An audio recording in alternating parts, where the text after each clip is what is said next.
নমস্কাৰ আপোনালোকক সকলোকে AXIA IAS একাডেমীলৈ পুনৰবাৰ স্বাগতম জনাইছোঁ। ধাৰাবাহিকতা অব্যাহত ৰাখি আজি 24 জুনৰ দিনাখনো আমি আপোনালোকৰ ওচৰলৈ নিউজ পেপাৰ এনালাইচিছটো লৈ আহিছোঁ। চাওঁ আহক আজি কোনকেইটা ইম্পৰ্টেণ্ট নিউজ আছে। প্ৰথম আৰ্টিকলটো আমি দেখিছোঁ যে are we on track for tech advancement. গতিকে ইয়াত আমি সেইখিনি চাবলৈ গৈছোঁ যে historical evolution of the issue initial post independence ফেজত আমাৰ কি হৈছিলে যে India's technology development focus on the public sector investment. আমি গম পাইছিলোঁ যে সেইখন সময়ত কি আছিলে ৰেট টেপেজিম আছিলে। গতিকে বাহিৰৰ পৰা কোনো ধৰণৰ ইনভেষ্টমেণ্ট আহিবলৈ দিয়া নাছিলে। গতিকে আমি কি ক'ব লৈছিলোঁ যে যিখিনি আমাৰ পাব্লিক ছেক্টৰ আছিলে সেইখিনিকে আমি ডেভেলপ কৰিব বিচাৰিছিলোঁ। কিন্তু লিবাৰেলাইজেশ্যন প্ৰাইভেটাইজেশ্যন গ্ল'বেলাইজেশ্যন হোৱাৰ পিছত we allow the private investors to come in to play. গতিকে 1990s লিবাৰেলাইজেশ্যনৰ পিছত আমি দেখিলোঁ shifted and emphasis to private sector led innovation especially the IT services. গতিকে আমি সেইকাৰণে আমি দেখিম যে যিটো TCS টাটা কনচালটেঞ্চি ছাৰ্ভিচেছ বা উইপ্ৰ' হওক বা ইনফ'চিছ হওক these giants have been developed। ঠিক তেনেকৈ 2000s and 2020s growth in the digital services and startup ecosystem। ইয়াত ষ্টাৰ্টআপ ইক'চিষ্টেমটো আমি দেখিছোঁ যে almost it covers 0.7% of GDP, far below' global leaders. গতিকে কাৰেণ্ট কণ্টেক্সট কি আছে as per the article India's research and development investment remains low'. এইটো বাৰে বাৰে আহি আছে। এনেকুৱা নহয় যে এইটো এটা ইউনিক আৰ্টিকল নহয়। এই আৰ্টিকলটোৰ পৰা এইটো বুজোৱা গৈছে যে ইণ্ডিয়াত কোনটো ইছ্যু ৰেকাৰেণ্ট হয়। ৰেকাৰেণ্ট ইছ্যুটো হৈছে যে ৰিচাৰ্চ এণ্ড ডেভেলপমেণ্টত ইণ্ডিয়াই বহুত কম পইচা খৰচ কৰিছে। It is almost 0.7% of our GDP, যিটো বহুত কম। যিটো আমি কৈছোঁ যে 0.7% অফ GDP যদি আমি ৰিচাৰ্চ এণ্ড ডেভেলপমেণ্টত খৰচ কৰোঁ তেতিয়াহ'লে ইয়াৰ পৰা বিগ টেক ইনভেষ্টমেণ্ট অহাটো বা বিগ টেক যিখিনি ধৰি লওক ষ্টাৰ্টআপছ আছে এইখিনি অহাটো বা আমাৰ ইয়াৰ পৰা ইণ্ডিজিনিয়াছ কিবা এটা ব্ৰেক থ্ৰু হোৱাটো বহুত ডিফিকাল্ট হয়। কিন্তু যদি আমি গ্ল'বেল কণ্টেক্সত চাওঁ যে South Korea 14%, Israel 10%, Japan 8%, USA 5 to 4 to 5, 6%। এইবিলাক হৈছে যে এডভান্স ইকনমিয়ে বহুত বেছি এমাউণ্ট অফ ৰিচাৰ্চ এণ্ড ডেভেলপমেণ্টত খৰচ কৰিছে। That's why they are producing high amount of breakthrough and good outputs. গতিকে সেইটো আমাৰ মেইন ইছ্যু হয় যে আমি কম পইচা খৰচ কৰিছোঁ। কোৱালিটি অফ হায়াৰ এডুকেশ্যন আমি বঢ়াব লাগিব, ইনএডিকুৱেট হৈ আছে। ফাইনেন্সিয়েল ছাপৰ্ট আমি দিব লাগিব, মেকানিজিম এটা লাগিব, skewed towards establishment of cooperatives rather than startups. ঠিক তেনেকৈ applications of the international theories যদি আমি চাওঁ NCERTৰ লগত লিংক কৰি দিওঁ আৰু যে এনালাইচিছ অফ দ্য PYQ যদি আমি চাওঁ তেতিয়াহ'লে আমি এইখিনি বস্তু দেখিম। আৰু ফৰৱাৰ্ড লুকিং যদি চাওঁ যে global research and development race কি আছে, AI biotech and quantum race, Chinese মডেলটো কি আছে, 2.5% অফ GDP চাইনাই কি কৰিছে ইউজ কৰিছে। গতিকে আমাতকৈতো বহুত বেছি হয়নে নহয়। 7 গুণ 21 যদি আমি চাওঁ 3 টাইমছতকৈ বেছি। গতিকে আমি যদি চাইনাক যদি কাউণ্টাৰ কৰিবলৈ হয় তেতিয়াহ'লে আমাৰ ৰিচাৰ্চ এণ্ড ডেভেলপমেণ্টত আমি খৰচ কৰিব লাগিব। গতিকে সেইখিনিক লৈ পেলাই আমাৰ ফৰৱাৰ্ড লুকিং এটা মেছেজ এটা ইয়াত দিয়া গৈছে। Let's move ahead. নেক্সট যিটো আৰ্টিকল আছে it is about the sorry state of South Asian economic integration. Historical evolution of South Asia economic ইণ্টিগ্ৰেশ্যনৰ কথা কৈছে। Colonial and post colonial independence backdrop, colonial legacy কি আছে, post 1947 fragmentation, SAARC and SAFTA, SAARC formation 1985, SAFTA agreement 2006, BIMSTEC 1997, application of international theories যদি আমি চাওঁ ঠিক তেনেকৈ যদি আমি চাওঁ যে NCERTৰ লগত লিংক কৰি যদি চাওঁ আৰু UPSC previous year question paper কি কি আহিছে, আৰু ফৰৱাৰ্ড লুকিং যদি জিঅ'পলিটিকেল ষ্টেটিক ডাইমেনশ্যনছখিনি চাওঁ যে strategic risk of this integration, China's inroad, India's role and as anchor, trade asymmetry কি কি আছে, ডিজিটেল এণ্ড পে'মেণ্ট ইণ্টিগ্ৰেশ্যন কি কি আছে, এনাৰ্জি গ্ৰিড এণ্ড কানেক্টিভিটি, এইখিনি বস্তু আমি চাব লাগিব।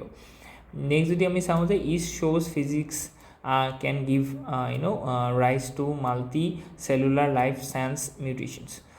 The central finding is that contrary to the long-held view that the genetic mutations are the essential precursors for the emergence of multicellular life. This study of NCBS with Georgia Tech shows that the simple physical and chemical processes can initiate and sustain multicellular structures. গতিকে জিন mutation দৰকাৰ নাই, আমাক কি লাগে যে physical আৰু chemical যদি প্ৰচেছটোত যদি অকণমান চেঞ্জেছ হয় তেতিয়াহ'লে মিউটেট হ'ব পাৰে। গতিকে কি ডিছকভাৰী হয় এইটো এটা হিষ্টৰিকেল এণ্ড চাইণ্টিফিক বেকগ্ৰাউণ্ড হয়। আমি দেখিছোঁ যে ক্লাইমেট চেঞ্জ হোৱাৰ কাৰণে ফিজিকেল এনভাইৰনমেণ্টটো চেঞ্জ হৈছে। That's why it can lead to mutation. গতিকে টেম্পৰেৰী ইমপ্লিকেশ্যনছ কি আছে ইয়াত, evolution of biology and physical science. ঠিক তেনেকৈ ফিজিকেল ফিজিক্স বায়'লজি ইণ্টিগ্ৰেশ্যন আমি দেখিলোঁ নেশ্যনেল এণ্ড লোকেল আছাম ডাইমেনশ্যনখিনি যদি চাওঁ আমি আৰু NCERT লগত আমি বস্তুটো লিংক কৰি দিছোঁ আৰু ইনোভেশ্যন ফৰৱাৰ্ড ভিউ যদি আমি চাওঁ যে ব্ৰডাৰ ডেফিনেশ্যন অফ লিভিং ছিষ্টেম যদি আমাৰ ফিউচাৰ ৰিচাৰ্চ ডাইৰেকশ্যনছ আমাক লাগিব এডুকেশ্যন প্ৰলজিও লাগিব নেক্সট যদি আমি চাওঁ যে মেনুফেকচাৰিং ছেক্টৰ নিডছ ট্ৰান্সফৰ্মেটিভ পুছ অ'কে চ' গতিকে national manufacturing mission has its task cut out it fostering innovation and skill development so গতিকে colonial post colonial ঠিক তেনেকৈ post 1991 আৰু মেক ইন ইণ্ডিয়া যদি আমি চাওঁ যে দেখিম যে launch to boost domestic capabilities attract FDI যদি আমি মেক ইন ইণ্ডিয়া চাওঁ ঠিক তেনেকৈ গ্ল'বেল কম্পেৰিজন চাইছোঁ আজিৰ দিনত মেনুফেকচাৰিং ছেক্টৰটো মানে বুষ্ট কৰিবৰ কাৰণে আমাৰ ওচৰত PLI স্কিমটো আছে প্ৰডাকশ্যন লিংক ইনচেণ্টিভ স্কিম চ' এইটো বহুত ইম্পৰ্টেণ্ট স্কিম হয় চ' তাৰ কথা আমি পঢ়িবলৈ গৈ আছোঁ নেক্সট যদি আমি চাওঁ NCERT লগত বেছ কৰি পেলাই প্ৰিভিয়াছ ইয়াৰ কুৱেশ্যন পেপাৰ আৰু ফৰৱাৰ্ড লুকিং যদি আমি চাওঁ the strategic autonomy through the manufacturing so' গতিকে সেইটো আমাৰ খুব ইম্পৰ্টেণ্ট হয় কাৰণ কি আজি বেলেগ বস্তুৰ কাৰণে যেনেকৈ ধৰি লওক আমি মাইক্ৰ' চিপছ যিখিনি আছে আমি যিখিনি ছেমি কণ্ডাক্টৰ ইউজ কৰি আছোঁ যিখিনি আমি কৈছোঁ IC ঠিক আছে চ' গতিকে ইণ্টিগ্ৰেটেড চাৰ্কিটছ চ' এই গোটেইখিনি বস্তু আমি কি কৰিছোঁ চাইনাৰ পৰা ইম্পৰ্ট কৰিছোঁ উইথ ভেৰি চিপ ৰেট চ' গতিকে এতিয়া চাইনাৰ লগত যদি আমাৰ ৰিলেশ্যনটো বেয়া হয় তেওঁলোকে যদি আমাক সেই ইম্পৰ্টটো যদি বন্ধ কৰি দিয়ে চাইনাই যদি ইণ্ডিয়ালৈ এই চিপছবিলাক যদি বন্ধ কৰি দিয়ে তেতিয়াহ'লে আমাৰ কি হ'ব যে যিটো আমাৰ ষ্ট্ৰেটেজিক অটনমি আছে মেনুফেকচাৰিং ছেক্টৰ সেইটো হাৰ্ম হ'ব তাক আমি ইমিউন কৰিবৰ কাৰণে সেই ষ্ট্ৰেটেজিক অটনমিটো যদি আমি বৰ্তাই ৰাখিবলৈ হয় তেতিয়াহ'লে আমি কি কৰিলোঁ মেনুফেকচাৰিং ছেক্টৰত আমি ডেভেলপমেণ্ট কৰিব লাগিব ঠিক তেনেকৈ আমাক মেনুফেকচাৰিং ছেক্টৰৰ ডিপ্ল'মেচিটো কি আছে PLI and semiconductor fabrication can be use as an geo' economic tools free trade agreement EU US আৰু ASEANৰ লগত ঠিক তেনেকৈ India's active policy Indo Pacific ষ্ট্ৰেটেজিৰ লগত এইটো লিংক কৰি দিব পৰা যাব global supply chain chips next যদি আমি চাওঁ কেপিটেলিজমছ ইনভেষ্টমেণ্ট ব্লুজ কি আৰ্গুমেণ্টছ ইয়াত কি আছে আৰ্টিকলটো the global modern global capitalism is stagnating due to the declining fixed investment and the increasing rentier control by the oligarchic capital so ঠিক তেনেকৈ particularly in the high income economies it is argued that the unregulated financial capitalism fails to ensure inclusive development whereas the regulated state led models like China have maintained higher investment dynamics বুজি পাইছেনে চ' গতিকে আনৰেগুলেটেড হ'লে কি হৈছে যে এইটো ডিক্লাইনহে হৈছে regulated হ'ব লাগিব লাইক ইন চাইনা তেতিয়াহে প্ৰাইভেট ইনভেষ্টমেণ্টটো হৈছে বুলি কৈছে অ'কে চ' গতিকে কনচেপচুৱেল এণ্ড থিয়ৰিটিকেল ফাউণ্ডেশ্যন আমি চাই লৈছোঁ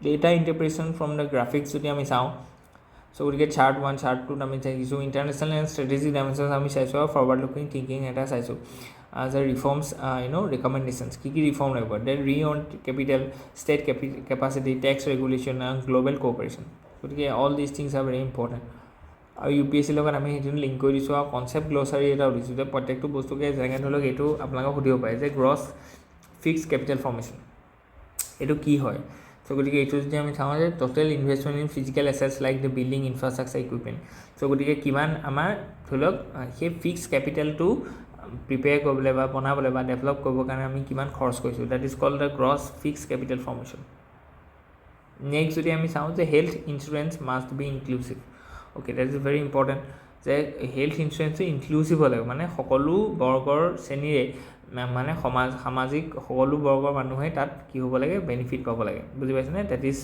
cold the inclusiveness of the health insurance so' গতিকে পষ্ট লিবাৰেলেশ্যন ট্ৰেণ্ড আমি চাইছোঁ গভৰ্ণমেণ্ট ইণ্টাৰভেনশ্যন আমি যদি চাওঁ ষ্ট্ৰাকচাৰেল ইছ্যুজ যদি চাওঁ জিঅ'গ্ৰাফিকেল কনচেনট্ৰেশ্যন যদি চাওঁ 64% of health insurance premiums comes from the 5 states Maharashtra হওক কৰ্ণাটক চ' গতিকে এইখন ষ্টেটতে কি হৈছে হেল্থ ইঞ্চুৰেঞ্চৰ প্ৰিমিয়াম আটাইতকৈ বেছি মানে তাত সেইটো ধৰণৰ ইনক্লুচিভিটি এটা আছে কিন্তু বাকীবোৰ জেগাত আমি দেখিছোঁ যে হেল্থ ইঞ্চুৰেঞ্চৰ যিটো ৰেট হয় বা পেনিট্ৰেশ্যন হয় সেইটো এক্সেছ হয় এইটো বহুত কম and that is a concern ঠিক তেনেকৈ private hospital provide 65% urban and 54% rural patient care 74% urban and 67% outdoor patient care ঠিক কষ্ট ডিছপেৰিটিৰ কথা কোৱা গৈছে ইয়াত no' pricing regulation claim settlement gaps so' এইখিনি বস্তু বহুত ইম্পৰ্টেণ্ট হয় যে খুব মানে আমি ইঞ্চুৰেঞ্চটো কৰিছোঁ যেতিয়া আমি ক্লেইম কৰোঁ সেইটো ছেটেল হ'ব লাগে তাত যদি এটা গেপ আছে 2-3 মাহৰ যদি গেপ থাকে দিলে ইট উইল হেম্পাৰ আছ ৰেকমেণ্ডেশ্যনছ কি দিয়া আছে যে প্ৰাইচ এণ্ড ডাটা ৰেচনেলিটি হ'ব লাগে, সেটেলমেণ্ট ট্ৰান্সপাৰেঞ্চি থাকিব লাগে, GST ৰেগুলেশ্যন হ'ব লাগে।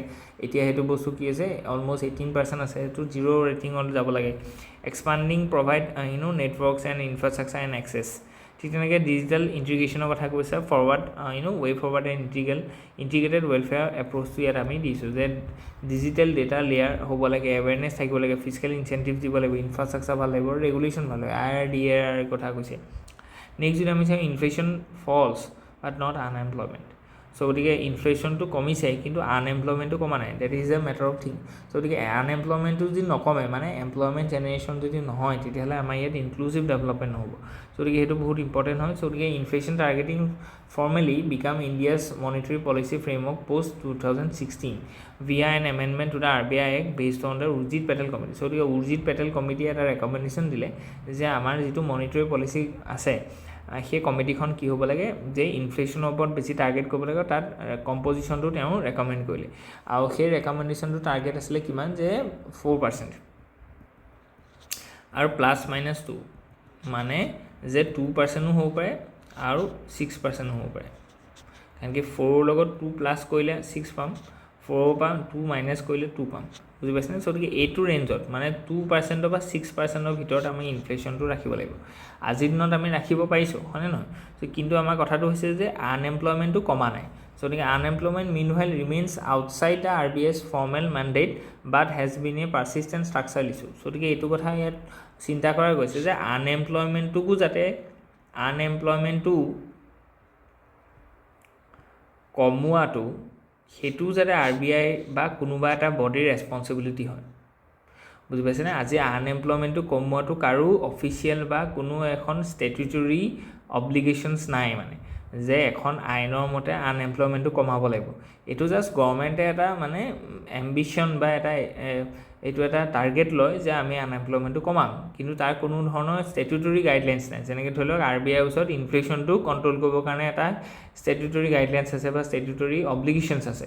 দে must remain this inflation between 2 to 6% as per this RBI Act which is amended in 2016. So' গতিকে এতিয়া সেইটো এটা খুব ধুনীয়া কনচেপ্টৰ কথা কৈছে, কাৰণ কি আনএমপ্লয়মেণ্টটো বা আমাৰ গোটেই ছ'চিঅ' ইকনমিক যিটো চিনেৰিঅ' আছে ইণ্ডিয়াৰ সেইটো ডেভেলপমেণ্টৰ ফালে যাব। From the growth to development, from just merely increasing the number to the inclusivity and sustainability. So India's growing unemployment inflation triangle has historically displayed joblessness growth. So our growth, employment আৰু inflation এই যিডাল মানে এই যিটো triangle আছে এই ট্ৰায়েংগলটো বেলেগ বেলেগ ধৰণে গৈছে। কাৰণ কি গ্ৰ'থটো আমি দেখিছোঁ, গ্ৰ'থটো আমাৰ ষ্টেডি হয়, মাজতে অকণমান ডাউনফল হৈছিলে। চ' গতিকে ইনফ্লেশ্যনটো আমি দেখিছোঁ যে এতিয়া আণ্ডাৰ কণ্ট্ৰলত আছে, কিন্তু এমপ্লয়মেণ্টটো কমা নাই, এমপ্লয়মেণ্ট ষ্টিল ইজ গ্ৰ'য়িং বা এইটো ষ্টেগনেণ্ট আছে বা গ্ৰ' হৈছে।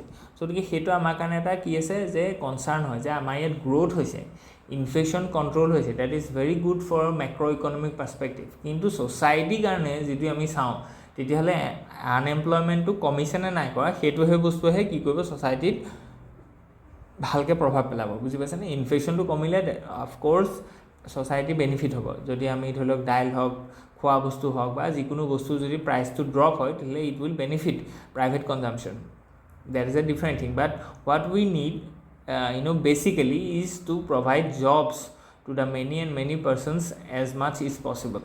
So সেইটো আজিৰ দিনত গোটেই মেইন কথাটো। চ' economic theories and global perspective যদি আমি চাওঁ, প্ৰিভিয়াছ ইয়াৰ কুৱেশ্যন পেপাৰটো ইয়াত আহিছে। Present day political and structural interpretation যদি আমি চাওঁ তেতিয়াহ'লে আমি দেখিম যে কি অবজাৰ্ভেশ্যনছ ফ্ৰম দ্য আৰ্টিকল যদি চাওঁ যে falling inflation 2.8% in May driven by a sharp decline in the food prices due to the surge in the agricultural output not by RBI policy. ঠিক তেনেকৈ ৰাইজিং আনএমপ্লয়মেণ্ট যদি চাওঁ 5.8% ইন মে'। চ' গতিকে এইফালে আমি দেখিছোঁ যে ইনফ্লেশ্যনটো ফল হৈছে 2.8% ইন মে', কিন্তু আনএমপ্লয়মেণ্টটো ৰাইজ হৈছে, বুজি পাইছেনে? Corresponding with the GDP slow' down with the 9.2 to 6.5%।